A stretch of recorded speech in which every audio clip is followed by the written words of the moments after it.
Dette apparat er et godt valg, hvis du ønsker at måle blodtryk i hjemmet. Blodtryksapparatet er også ideelt til professionelle, da det er godkendt til klinisk brug. Apparatet bruger 3 styk standard AAA-batterier. Der er også mulighed for tilslutning af en strømforsyning. Bemærk, dette er et tilkøb.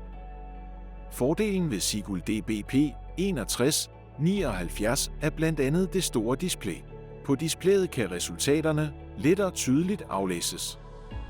Blodtryksapparatet har hukommelse for 2 personer. Apparatet kan gemme op til 300 målinger, 150 per bruger. Undgå fysisk aktivitet og indtagelse af mad og væske, gerne 30 minutter før målingen foretages. Når man skal foretage målingen, er det vigtigt, at manchetten er placeret korrekt og passer til armens omkreds.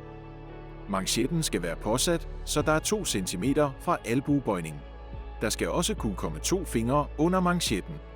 Der er mulighed for tilkøb af manchetter, som passer til overarme på 16-24 cm og 32-48 cm.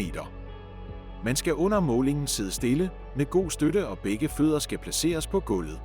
Hvis der har været for meget ro under målingen, vil ikonet blinke på skærmen.